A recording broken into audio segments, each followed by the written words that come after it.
Setor de serviços cresce em julho e acumula alta de 6% em 12 meses. Governo lança projeto Combustível do Futuro de olho na transição energética. E você vai ver também. Real tem a terceira maior queda frente ao dólar entre as moedas sul-americanas nos últimos 10 anos. Polícia Federal faz operação contra fraudes em concessão de benefícios do INSS em Manaus. Furacão Lee provoca alertas de tempestades tropicais em região costeira dos Estados Unidos. E no Marrocos, regiões agrícolas foram completamente destruídas pelo terremoto que prejudicou colheitas inteiras. Equipes ainda buscam sobreviventes. Essas e outras notícias você confere a partir de agora. Olá, boa tarde, seja muito bem-vindo. Como sempre, é muito bom estar em sua companhia. E nós estamos ao vivo, agora são 13 horas e 3 minutos pelo horário de Brasília. Ótima tarde e um ótimo jornal para você, Dani. Ótima tarde, Kleber. Ótimo jornal para nós, não é? E uma ótima tarde, é claro, a você que nos assiste. Vamos juntos conferir o que é notícia no Brasil e no mundo nesta quinta-feira? A gente começa falando de economia. O setor de serviços avançou em julho na terceira alta seguida. Segundo o IBGE, o segmento opera quase 13% acima do patamar pré-pandemia. Depois de fechar o primeiro semestre com altas de quase 5%, o volume de serviços prestados no Brasil manteve a trajetória positiva e cresceu 0,5% em julho. Essa foi a terceira expansão mensal, seguida do setor responsável por cerca de 70% do PIB nacional. Com o resultado, segundo o IBGE, o segmento acumula ganho de 2,2% no período e passa a operar 12,8% acima do patamar pré-pandemia. A alta coloca o setor no segundo nível mais alto da série histórica. No ano, os serviços acumulam alta de 4,5% em relação ao mesmo período do ano passado. Já no acumulado de 12 meses, a expansão é de 6%. Segundo o IBGE, o crescimento de 0,5% no setor de serviços em julho foi acompanhado de 3 das 5 atividades pesquisadas. Serviços prestados às famílias, com destaque para empresas de restaurante, hotéis e parques de diversão. Em seguida estão os transportes. A principal influência para o resultado veio do transporte de cargas, que avançou 1,4% e que tem a terceira taxa positiva seguida. Outros serviços também tiveram bom desempenho. Já a informação e comunicação e serviços profissionais, administrativos e complementares registraram queda de menos 1,1%. De olho na transição energética, o governo federal lançou o projeto Combustível do Futuro. As medidas incluem mistura de etanol anidro à gasolina e uso de combustível sustentável de aviação. As medidas do projeto de lei do programa Combustível do Futuro, que favorecem a descarbonização da matriz energética e buscam reduzir as emissões de gases do efeito estufa, vão ser enviadas ao Congresso. De acordo com o Ministério de Minas e Energia, o programa Combustível do Futuro consiste em 5 eixos relacionados aos limites de mistura de etanol anidro à gasolina, captura e estocagem de CO2, combustível sustentável de aviação, diesel verde e regulamentação dos combustíveis sintéticos. Entre as iniciativas está a elevação do limite legal dos atuais 27,5% para 30% da mistura do etanol à gasolina. Outro ponto de destaque é a redução obrigatória de 10% das emissões de gases do setor aéreo entre 2027 e 2037, com o uso progressivo do combustível sustentável de aviação. As ações foram lançadas em solenidade no Palácio do Planalto. E olha só, o real teve a terceira maior queda frente ao dólar entre todas as moedas sul-americanas nos últimos 10 anos. De acordo com o levantamento, a moeda brasileira perde apenas para o peso argentino e o peso uruguaio. O peso argentino teve uma desvalorização de 98,37% de 2013 para cá, um reflexo da severa crise econômica que o país enfrenta há anos e que tem feito a desvalorização de sua moeda. Na esteira da crise argentina e com problemas próprios de inflação, o peso uruguaio teve um recuo de 70,24% no período. Já o real perdeu 54% de seu valor em relação ao dólar. Isso significa que os turistas brasileiros e as empresas que dependem de contratos feitos com base na moeda norte-americana sentiram o valor pago em suas transações mais que dobrar durante o período. Só na pandemia, a incerteza trouxe um movimento de migração dos investidores para países mais seguros e o real perdeu cerca de 16,65% de seu valor, frente ao dólar ante fevereiro de 2020 e maio de 2023. Agora são 13h07 e a gente muda de assunto para falar que o presidente Luiz Inácio Lula da Silva enviou ao Congresso Nacional nesta semana um projeto de lei que cria o programa para reduzir a fila do INSS. A proposta já havia sido encaminhada no formato de medida provisória e oferecia um bônus aos funcionários que atingissem metas. O objetivo é que pedidos sejam analisados dentro do prazo de 45 dias estabelecido pela lei. Verdade. E a boa notícia é que em agosto as filas de espera por benefícios caíram um pouco mais de 5%. Mas ainda assim, 1.600.000 pessoas ainda aguardam a vez de serem chamadas.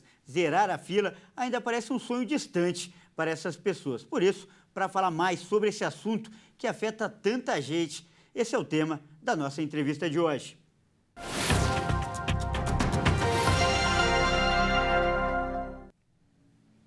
Para falar sobre o assunto, eu chamo a nossa conversa agora com a Maria Faioc, que é advogada especialista em direito previdenciário. Boa tarde, seja muito bem-vinda. Boa tarde, Kleber. Boa tarde, Daniela. Eu que agradeço o convite. E olha, a primeira pergunta, não só minha, mas eu acho que de muitos brasileiros. Você acredita que essas medidas que fazem parte desse projeto vão acabar de vez com as filas do INSS? Olha, Kleber, sem querer ser um pouco pessimista, mas já sendo, eu não acredito que vai resolver 100% a vida desses segurados que esperam aí nessa fila imensa. Nós já tivemos no passado alguns episódios nesse sentido, onde também foram oferecidos bônus para funcionários, né, tanto para atendentes, analistas como peritos, e o que a gente viu na prática é muita gente reclamando que os benefícios não foram analisados corretamente, não foram analisados de uma forma mais profunda, o que gerou assim um número gigantesco de indeferimentos. Então, se a gente pensar nesse sentido, que os funcionários vão estar trabalhando mais tempo, ganhando bônus, eles vão estar ali na correria, analisando isso com muita rapidez, vão passar nuances, vão passar detalhes que vão acabar indeferindo os benefícios. Então, não vai resolver o problema das pessoas. Se só zerar a fila fosse o problema, mas não é. A gente também precisa fazer uma análise muito criteriosa desses pedidos e precisa conceder os pedidos, os benefícios para quem realmente tem direito. É um problema crônico aqui no nosso Brasil, né? E para quem está na fila atualmente ou pretende entrar com o pedido, existe alguma forma de agilizar esse processo, por exemplo, entrar na justiça? Olha, por falta de legislação, a gente não fica aqui no Brasil. Com relação, por exemplo, aos pedidos de aposentadoria, aos pedidos de benefício do INSS, nós temos duas legislações. Nós temos uma legislação do procedimento administrativo público federal e uma outra previdenciária. Um diz que o INSS tem o prazo de 30 dias para fazer a análise desses pedidos e a outra 45 dias. Então, na pior das hipóteses, o prazo máximo de análise deveria demorar 45 dias. E isso não acontece. Hoje nós temos casos de pessoas esperando há mais de 2 anos. Então, a partir do momento que a pessoa dá entrada no benefício e não tem a resposta dentro desses prazos, isso já dá o direito dela procurar o judiciário. E hoje as pessoas que estão conseguindo se aposentar mais rápido e conseguindo se aposentar com mais eficiência são as pessoas que conhecem essa lei e que vão buscar esse direito. Passou os 30 dias, passou no máximo os 45 dias, já procuram o judiciário. Porque o que o juiz vai fazer? Com a comprovação que esse prazo foi extrapolado, ele vai conceder uma liminar para que o INSS faça essa análise, conclua o pedido. Então, as pessoas que estão nessa fila aí há mais tempo, elas já devem procurar essa via. porque, como eu disse, pode gerar inúmeros indeferimentos e aí vai ficar pior, porque aí ela não vai conseguir uma liminar, aí ela vai entrar na justiça e vai ter que esperar o prazo normal. E você pontuou uma questão interessante, porque além da espera também falta informação. Por exemplo, tem alguns beneficiários que podem receber um acréscimo de 25% nos vencimentos. E eu queria que você explicasse quais são esses casos e como funciona. Sim, hoje os aposentados, né, os aposentados por invalidez, aquelas pessoas que ficaram incapacitadas de forma permanente para o trabalho, existe um acréscimo de 25% para esses aposentados. Pouca gente sabe, mas é para um grupo específico. Qual grupo? Aquelas pessoas que precisam de um cuidador para os seus afazeres diários. Por exemplo, tomar um banho, precisar ir para um médico, uma pessoa que precisa ali de um auxílio para locomoção, para sua higiene. Então, essas pessoas podem pedir no INSS esse adicional de 25%. Como pedir? Se a pessoa, por exemplo, ela vai dar entrada na aposentadoria e ela já está nesse estágio, né, de incapacidade, de onde ela precisa de um cuidador, no ato do requerimento da aposentadoria por invalidez, ela já pode anexar um laudo dizendo dessa necessidade e o perito concede a aposentadoria juntamente com o adicional. Agora, uma segunda hipótese, ela aposentou por invalidez, mas o quadro ainda não é tão crônico e com o passar do tempo, ela adquiriu essa dependência, essa necessidade de ter um cuidador. Ela pode depois, mesmo depois de aposentada, fazer esse requerimento. Aí ela junta um novo laudo, dando aí essa necessidade, e aí ela faz esse acréscimo. Isso é muito importante, principalmente agora com a reforma da Previdência, que aconteceu em 2019, onde os valores das aposentadorias por invalidez caíram muito, porque antes era 100% e agora é 60% mais 2% para cada ano trabalhado. Então, eles perderam muito poder, né, na aposentadoria. Conseguindo o adicional, isso dá um aumento aí significativo. Com certeza, uma informação de utilidade pública. Nós acabamos de conversar com a Maria Faioc, que é advogada especialista em direito previdenciário. Muito obrigado pela sua participação e por essas informações tão importantes. Eu que agradeço, Kleber, Daniela. Uma ótima tarde aí para vocês e todos que estão acompanhando vocês. Até mais. Até mais. Até. E a Polícia Federal prendeu hoje um gerente de banco suspeito de fraudar cartões do INSS. O suspeito recebia até R$2.000 por cartão ilegal emitido. A Polícia Federal realiza a Operação La Tarjeta, onde cumpre mandados de prisão temporária e de busca e apreensão contra um gerente de banco suspeito de participar de uma quadrilha especializada no desvio de cartões magnéticos de benefícios da Previdência Social. O trabalho de apuração descobriu que o gerente da instituição financeira realizava inúmeros pedidos de cartões de benefícios do INSS sem a presença de qualquer cliente beneficiário ou representante legal. Ele recebia os cartões, cadastrava senhas escolhidas pelos integrantes da quadrilha e liberava o benefício para os criminosos. Em apenas um mês, o funcionário do banco chegou a emitir 110 cartões sem a autorização dos verdadeiros titulares do benefício. Ele recebia dos demais criminosos até R$2.000 por cartão desviado. E após a emissão desses cartões, integrantes da quadrilha passavam a realizar saques fraudulentos mensalmente. Em um mês, a associação criminosa movimentou cerca de R$120 mil com os cartões emitidos de forma ilegal.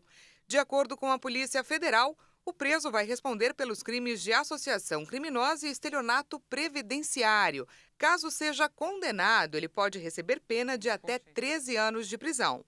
E veja a seguir, furacão Lee provoca alertas de tempestades tropicais em regiões costeiras dos Estados Unidos.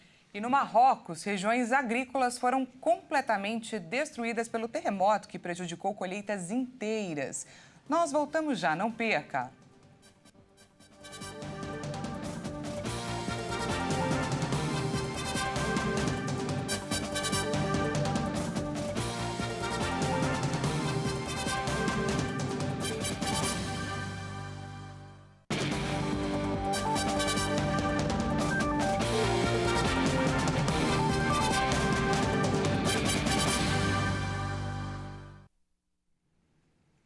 Seja bem-vindo mais uma vez, nós estamos de volta e ao vivo, 1h18 pelo horário de Brasília. Voltamos com mais destaques desta quinta-feira para você. E olha só essa notícia, no segundo dia de julgamento de réus por ataques a Brasília no Supremo Tribunal Federal, os ministros acompanharam integralmente o voto do relator do caso, Alexandre de Moraes, e formaram maioria para condenar o primeiro réu por 5 crimes. O primeiro dia foi marcado por divergências. O julgamento de ações penais de 4 réus de atos contra as sedes dos 3 poderes em Brasília em 8 de janeiro prossegue nesta quinta-feira. O primeiro dia da análise dos casos foi marcado por uma divergência quanto à condenação por crimes contra a democracia.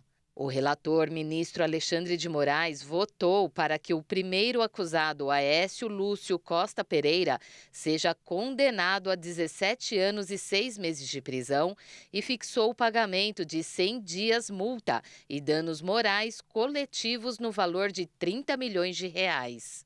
O ministro concluiu que ele cometeu os crimes de abolição violenta do Estado Democrático de Direito, dano qualificado, golpe de Estado, deterioração do patrimônio tombado e associação criminosa. Já o ministro Nunes Marques, revisor do caso, votou para absolver o réu nos crimes de abolição violenta do Estado Democrático de Direito e golpe de Estado, previstos desde 2021 em uma legislação aprovada pelo Congresso para proteger a democracia. O revisor acompanhou Moraes pela condenação nos crimes de dano qualificado e deterioração do patrimônio tombado. Por ele, a pena de Aécio Lúcio seria de 2 anos e 6 meses de prisão em regime inicial aberto. Nunes votou pelo pagamento de 60 dias multa e não fixou o valor de indenização pelos estragos. Com isso, até o momento, há 2 votos para condenar o réu por dano qualificado e deterioração ao patrimônio tombado. Já em relação aos crimes de golpe de Estado, abolição violenta do Estado Democrático de Direito e associação criminosa, o placar está em 1-1. A Câmara dos Deputados conclui nesta quinta-feira a votação da mini-reforma eleitoral. O projeto foi aprovado ontem em plenário e hoje os parlamentares analisam os destaques, que são as sugestões de mudanças no texto. Os projetos são parte de uma ofensiva mais ampla de mudanças eleitorais. As propostas flexibilizam as leis de cota para negros e mulheres, enfraquecem as leis da ficha limpa e da improbidade e enxugam o tempo de inegibilidade de candidatos, além de reduzir a transparência do processo eleitoral, entre outros pontos. Para que as mudanças passem a valer já nas eleições municipais de 2024, é preciso que, após passar pelo Senado, sejam promulgadas ou sancionadas até 5 de outubro deste ano. E vamos agora com os destaques internacionais. O furacão Lee provoca alertas de tempestades tropicais na região costeira dos Estados Unidos. De acordo com o Centro Nacional de Furacões, grande parte da costa da Nova Inglaterra, região que contempla ainda o Canadá, está ameaçada pelo fenômeno. Segundo o Centro Nacional de Furacões nos Estados Unidos, existe a possibilidade de chuvas fortes e inundações costeiras em partes do leste do Maine no sábado e um alerta de furacão foi emitido para a área. O Centro de Furacões também alertou que há potencial para inundações de tempestade com risco de vida em partes do sudeste de Massachusetts, incluindo Cape Cod e Nantucket, na noite de sexta e sábado. Um alerta de tempestade foi emitido lá, em Stonington, Maine, outra possibilidade de furacão até a fronteira entre Estados Unidos e Canadá, bem como para partes de New Brunswick e Nova Escócia. A população também foi alertada para risco de uma tempestade tropical em grande parte da costa da Nova Inglaterra. Os ventos do furacão Lee podem chegar já na noite de sexta-feira em partes da Nova Inglaterra e na costa atlântica canadense. A enorme tempestade, que foi classificada como um furacão de categoria 2. A tempestade teve ventos máximos sustentados de 168 quilômetros por hora. A Agência Meteorológica da ONU afirmou que a tragédia na Líbia, onde inundações mataram cerca de 5.000 pessoas, podia ter sido minimizada se existisse um sistema de alerta e uma gestão de emergências eficaz. mas a maioria das mortes causadas pelas inundações devastadoras podia ter sido evitada se os sistemas de alerta precoce e de gestão de emergências tivessem funcionado adequadamente. A afirmação foi feita nesta quinta-feira pela Organização Meteorológica Mundial da ONU. Peterita Alas, chefe da OMM, afirmou que parte da população poderia ter sido evacuada a tempo e que a falta de previsão do tempo e de divulgação de alerta precoce contribuíram em grande parte para a dimensão do desastre. E ressaltou que, devido ao conflito interno de anos que abala o país, a rede de observação meteorológica foi muito destruída. A Líbia, que sofre de instabilidade política há anos, continua abalada pelas inundações repentinas que, desencadeadas pela tempestade Daniel, atingiram o leste do país no fim de semana.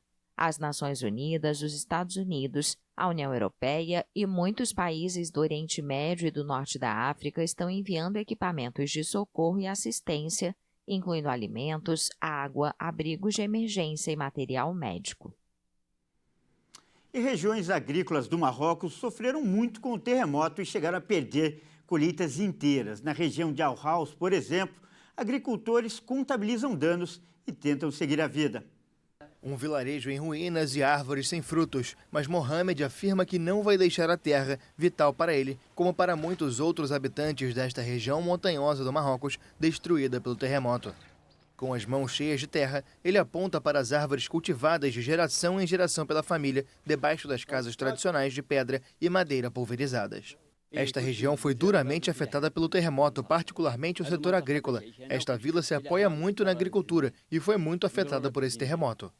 Mohamed perdeu toda a colheita e a possibilidade de pagar as dívidas.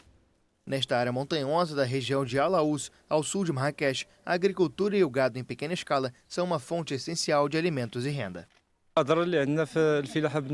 O setor mais afetado pelo terremoto foi a irrigação. Quase todos os canos foram destruídos. Além disso, nossa colheita de maçãs e nozes caiu. Nunca passamos por um terremoto tão devastador. Não há mais moradores presos sob os escombros nesta região, ao contrário de outras localidades, onde socorristas continuam a procurar por desaparecidos nesta quinta, 6 dias depois do terremoto que deixou quase 3.000 mortos. Essa edição fica por aqui. Muito obrigada pela sua companhia. Olha, e não se esqueça que daqui a pouco, às 13h50, eu volto com mais notícias para você. Até mais. Até mais.